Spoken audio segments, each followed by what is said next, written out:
life. So apologies for the gap between my last video and this one, but hopefully I'm back on track and I'm going to start putting a wee bit more content out like I used to. So all I want to do today is just a walk and a talk, give you a little bit of a tour around the farm, the animals, the polytunnel, the veg plot and so on, and just show you where we're up to. So this is my favourite time of year. We're really getting into autumn now. Today's had a real autumnal feel about it. Leaves on the trees are starting to turn. There's been a few fluttering down. It's getting nippy in the mornings. We've had a couple of little light frosts. So yeah, my favourite time of year. Autumn and winter, my favourite times of year. So I'm going to flip the camera around. I'm going to take you on a little tour and just show you everything and where we're up to. So here's Kaylee and Kay, the lovely greyhounds. So they're absolutely fine. Kaylee, who's the spotty one, had her booster. I'm trying to get them in the film, but they're not having any of it. There's little Kay. So Kay is doing fine. She had her 6-month checkup for her heart, and she's doing really well. And Kaylee's had her booster and her kennel cough injection, vaccination, just a couple of weeks ago. So although we never put our dogs into kennels, I do have their kennel cough vaccines done. And just a wee tip there for anybody that's got dogs: if you walk your dogs in areas where there are other dogs, kennel cough has become termed kennel cough because years back it was very traditionally picked up, and still is, in kennels where dogs get excited. They bark a lot, they make their throats a little bit sore from all the barking, and they're more susceptible then to that bug getting in and getting a hold of them. And it traditionally is picked up in places where there's lots of dogs, but anywhere, if you're walking your dog in parks or public areas, it's worth having that kennel cough vaccine done. So ours have their full vaccine booster injection and their kennel cough, which is the one that goes up the nose, and they have that every year. So let's go and have a look at the chickens. So I'm having to be careful where I stand at the moment because this big tree here, which is huge, is a pear tree, and we never managed to get too many pears off it. Not that there aren't a lot of pears, it's just that they're so high up. So you can see, if I show you, they're all around on the ground. There's been a few wasps, and they're a little bit slippy. It gets a bit squelchy here, so you're kind of walking through squelchy pears. And we have harvested a few over the years, but this year we've just had a lot on. So here we are into the chicken area. Bet they're all going to hide now. Chickens are doing really, really well. Oh, there's 2 of the expats down there. There's one of the Old English. I'm not sure where the others are, lurking around there somewhere. But exciting news this weekend. So we've got, at the moment, we've got 6 of the Old English game, which were the ones that, if any of you follow me, you'll remember we had from little chicks. We had them with their mums when they were just a couple of days old, and we reared them with their mums, and then the boys and the mum hens went back to my friend who had bred them, and we kept the girls. There they are, you can see them now flapping about. So we've got 6 of those, and there's 2 of my old ex-batteries left from the original flock. They're just starting to get old now, and they don't go on forever. It's always very sad when we lose them because they are part of the family. But this weekend I will be going to pick up some more rescue ex-battery chickens, which is really, really exciting, and I'm hoping to video that from start to finish so you get to see what goes on. So now we're just going to move on and have a little look while we're here. You can just see, so the hanging baskets have been really, really pretty on the woodshed. I've got 3, there's 1 on each corner here, and there's 1 round the corner as well. And they were just the geraniums that came from Lidl, I think, and they've been really, really pretty. And here we've had an abundance of sweet peas, which have come to an end, and there's just a couple of little flowers left there, if you can see. Just a couple left at the back there. The sunflowers have been beautiful. Nick, if you're watching from Nick's allotment diary, these are the sunflowers that were in the packet that you gave me at Malvern last year. Very disappointed that we're not able to meet up at Malvern again this year, but fingers crossed things might be returning to some sort of normality, ready for next year. So here the sunflowers have been absolutely beautiful. And these multi-headed ones, this one's starting to collapse now, but look, they've just been so beautiful. I've had an absolute abundance of calendula there at the bottom, and there's still some nasturtiums and rather a nice nettle in the middle which needs to come up. So they're coming to an end. The pots along the side of the house here, they've also been beautiful. There's been dahlia and cornflower and all sorts of flowers there. They've been absolutely lovely. So now I'm going to take you along and we'll just go to the stables. The horses are out at the moment. Let's just get through this gate without slipping on the pears.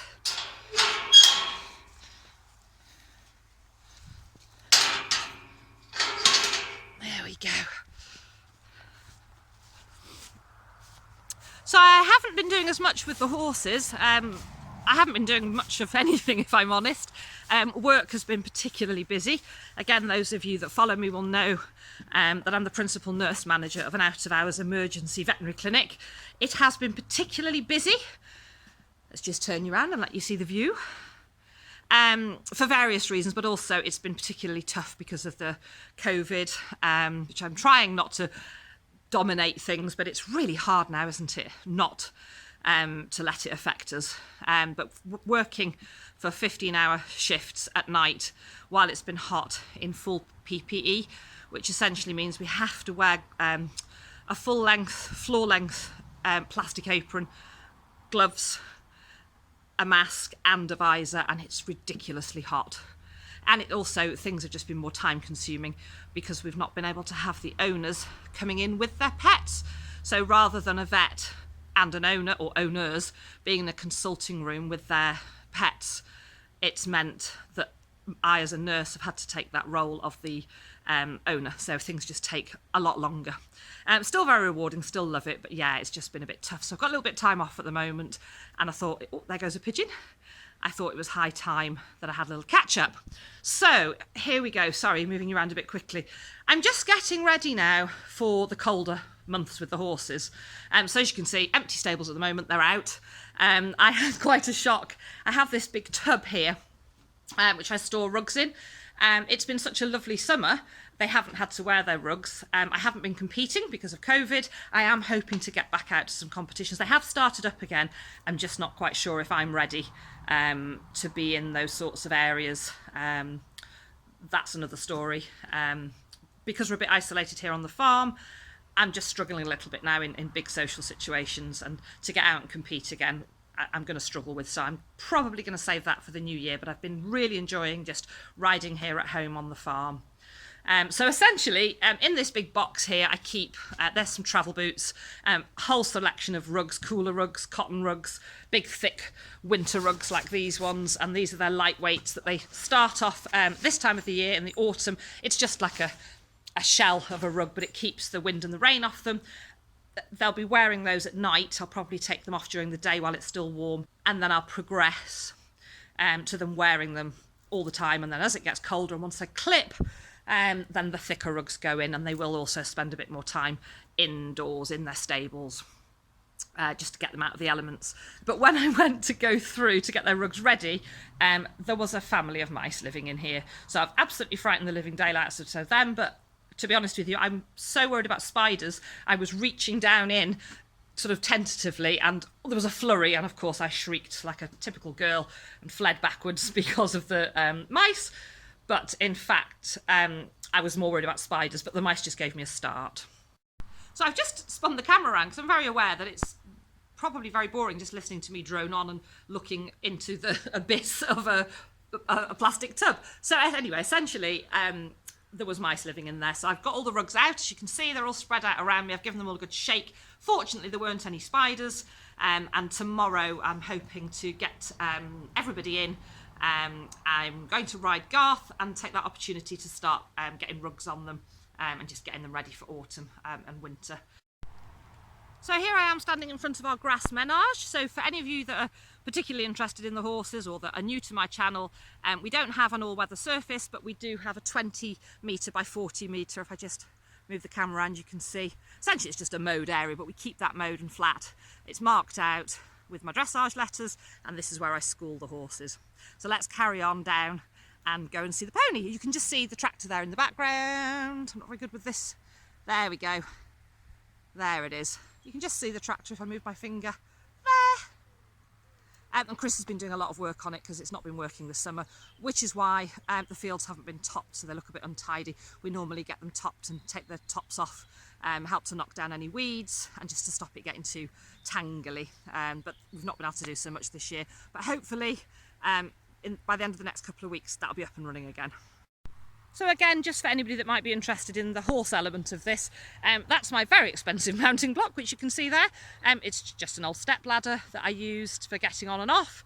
And if I just take the camera around, you can see I'm just almost in the middle, not quite, of our grass arena. There's the stables, there's the chickens, and there's the house. So let's go and see the pony. So again, any of you that follow me and know already, or those of you that have an interest, or those of you that don't know, we're just moving now towards our little pony. He's a Welsh mountain pony.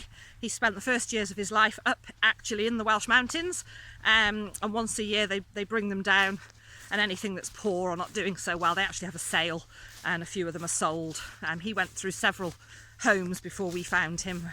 I don't think I've done a video on him on the Meet the Animals, so that's something I need to do, so you can all learn about him. You should just be able to see him there in the distance.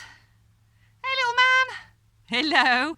So he's not long been turned out, so I'm not going to go into the field. He's not the easiest pony in the world to catch, so if I've just turned him out, I don't go back in and try and catch him up. But you can see how there's not much grass in here, and the reason he's in here on his own, I think he might actually be coming over to say hello. The reason he's in here on his own is because I don't want him getting overweight. Little ponies like this are very prone to getting, number one, overweight, which is not good for, and they're prone to something called laminitis, which I have talked about before, so I won't bore you with today. So essentially what he tends to do is he follows the big boys round. So what will happen is where the horses are at the moment, they've eaten it down, the two big boys, so then he'll go in with them for a few weeks and they'll share, then they'll move on to the next field where the grass is longer and lusher. He'll stay on his own in the field that we're all in. They'll get a couple of weeks, months or so, and then he'll move in with them. Then they have a few weeks together. Then we move them on and he stays put, and so on. And it's just a way of helping keep his weight down. Hello, gorgeous boy. So there he is. So let's go and see the big boys. And I've actually left some water running, so I need to switch that off. So you can see how this grass here has got so tufty, and this field is never normally in such a state. There's the tractor, and as I say, it's been out of action, so we've not been able to get these fields topped. I don't graze the horses in here simply because I don't want them, this is where they work, this is where they have to get their heads down and focus. If I turn them out and let this be a playground for them, it's then very difficult to explain to them that this is where you have to be disciplined. So I never actually graze the horses in here. This is a work zone so that they understand when they're in here they work, but when they're out in the other fields they can buck and kick and fart and do as they please. But when they're in that manage area, I do expect heads down and work. We are contemplating putting the sheep in here over the winter months. They usually go in the far field that's on a big slope, but we might give that a rest this winter and actually have the sheep in here. So we'll see. But yeah, you can see, I mean, it's ridiculous.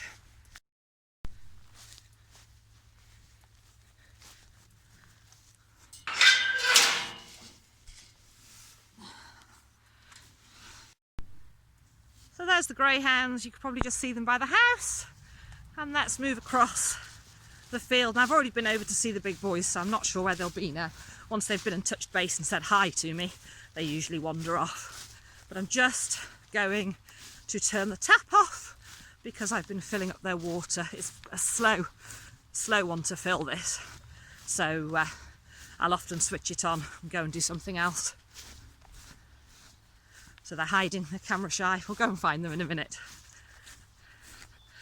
So as you can see, I've left it a little bit long and I've actually flooded the joint, but it'll soon soak in. So I've just got to squeeze to the tap and switch that off without zapping myself on the electric fence. So let's go and see if we can find the big horses. And just while I'm walking, actually, that's the gate I've just come through. Walked across here to the buckets. Ponies over there. Menage is straight in front of me. Stables you can just see. There's the house, there's the polytunnel, which is also where the veg plot is. And if you stand and talk for long enough, as if by magic, a horse appears.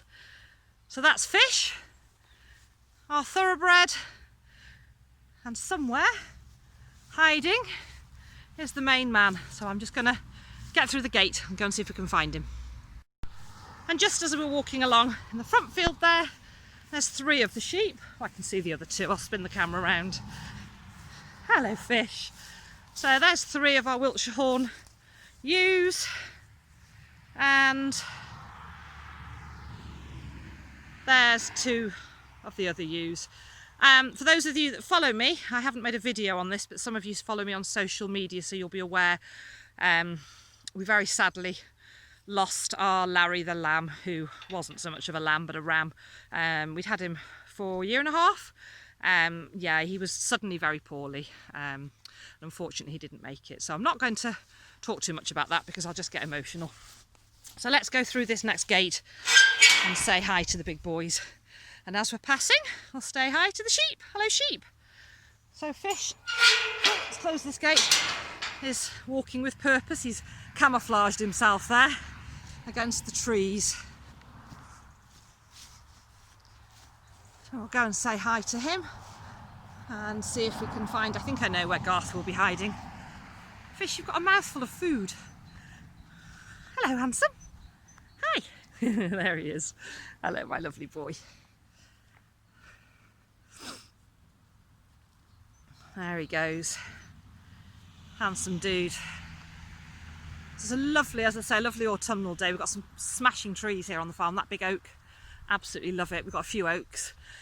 And this is the time of year I would normally be foraging the hedgerows. We've got rose hips, hawthorn, sloe, elder. We've got some hazelnuts. But this year I'm not going to overload and overwhelm myself. I have been doing a little bit in the kitchen. I did some courgette and rhubarb jam, and I've also done a few jars of tomato and basil into sauces ready to use and eat with pasta. And I'm just approaching, you can see on the hill, here's Mr. Garth. So you can see again how much they've eaten this grass down to virtually nothing. So as I say, Pony will come in here. There's probably towards the other side of the field, there's a little bit more grass left on that. So he can come in and share this with the boys for a couple of weeks. And then I'll move the big boys into the paddock between here and the house, and little Pony will stay in here. And it's quite nice when they're in these 2 fields because they can still see each other over the fence.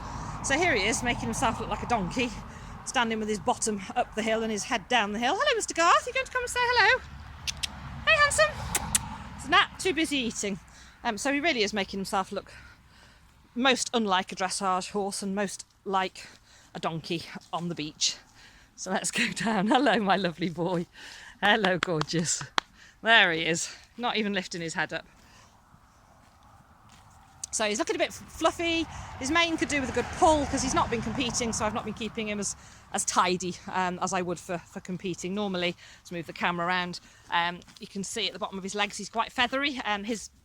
He's shy across thoroughbred, so normally I get those feathers off. His mane's usually pulled and nice and short and all over on the other side, and he doesn't usually have such a beard. And he's not usually covered in quite so much mud. So there he is, that's Mr. Garth. So there's the boys, nice and happy. Let's now go back past the sheep and we'll go and have a look at the polytunnel and the veg plot. So here we are, let's go inside. So my tomatoes, some of the plants completely collapsed and I've tried to pull them back up, but not very successfully. But if you look, you can see I've still got quite a lot of green. There's a real cluster under there, green tomatoes. So I'm going to give these just a little bit longer, but because the weather temperatures are dropping, I will probably, before I go back to work, just harvest anything that's left and either ripen them in the house or make them into chutney.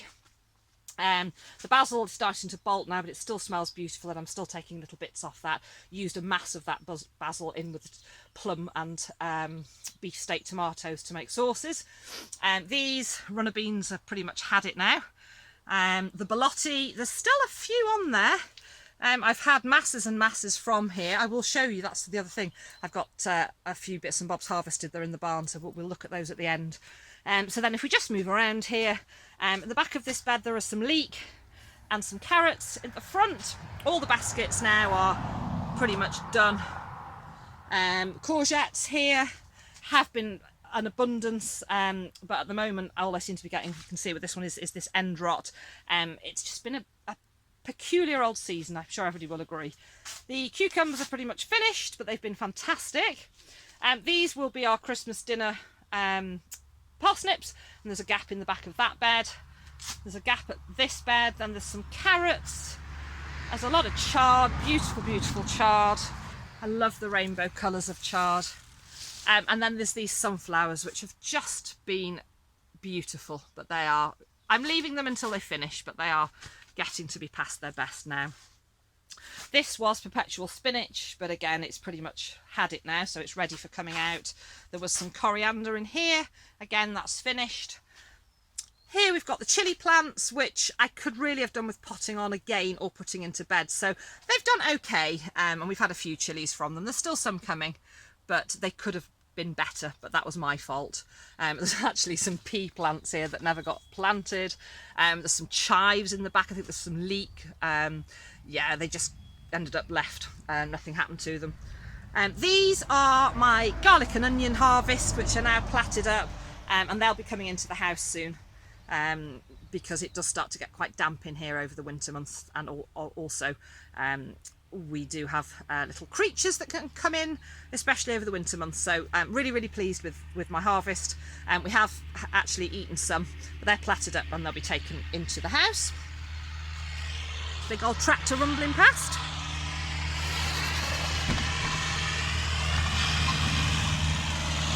There it goes. I'll wait till the noise is gone. This is the rhubarb bed, which is completely weedy, but we've had some lovely rhubarb from that, and I need to weed that and get rid of all the grass.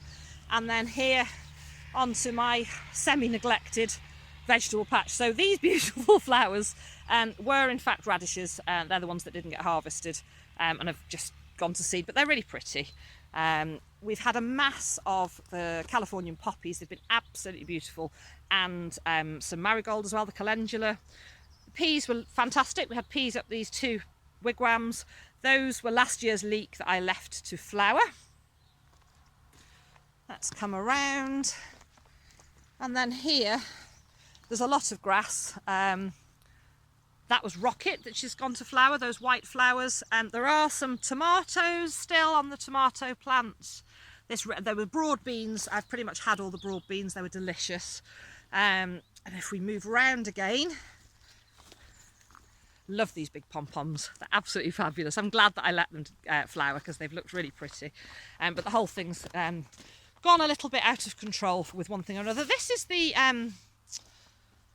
celery. I haven't eaten any of it yet. Never grown it before, and I think I put it in the ground here a little bit late. But you know, it's done, and we might get a little bit off that. And then here is my squash patch, which this year has been a great success. So we've got, let's just move around, see if I can find, oh, there's one. Yukiki Kiri variety, there's one. There's another one under here.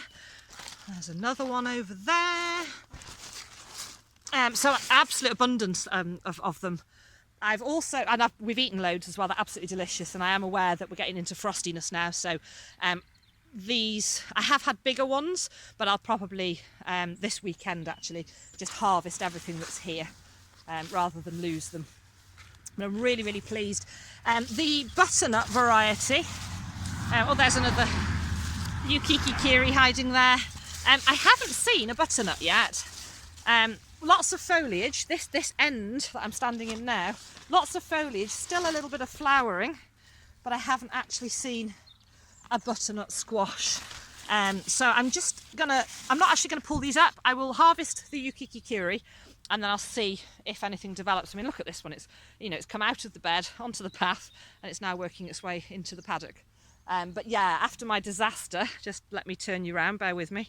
Yeah, so after my disaster last year when I grew my squash in the polytunnel, those of you that follow me might remember that I lost them all to mice, literally every single one. So this year, the very fact that we've eaten some, and I've found a fabulous recipe I've been doing the Yukiki Kiri because you can eat the skin, the outer part.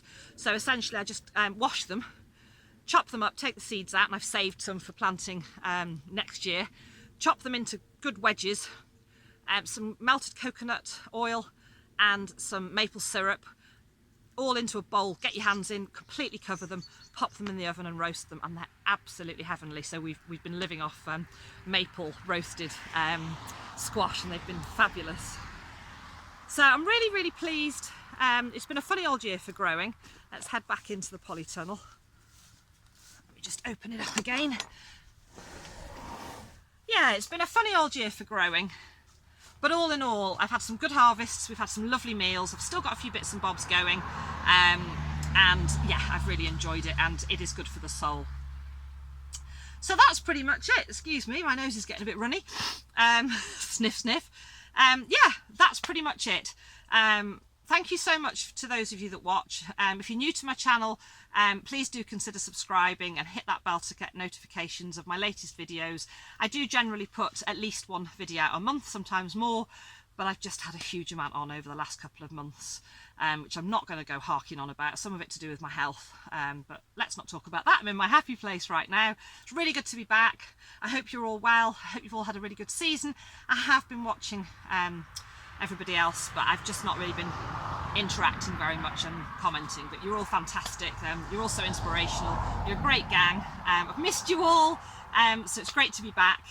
It's just nice to show you around. So I hope you're all enjoying the beginning of autumn. Take care, and I'll see you all again soon. So I did say I was going to show you some of the harvest. So here you can see this is the size that the Ukiki-kiri squashes have been coming. Here's a load of the Bolotti beans. These are dried ones for planting next year. And this is my enormous courgette that was lurking. You always have one, don't you, that you seem to miss, and then you find it and it's huge. So I've been getting basket after basket after basket of harvests. We've really been enjoying it. So yeah, I thought I would just show that to you. Take care. Bye.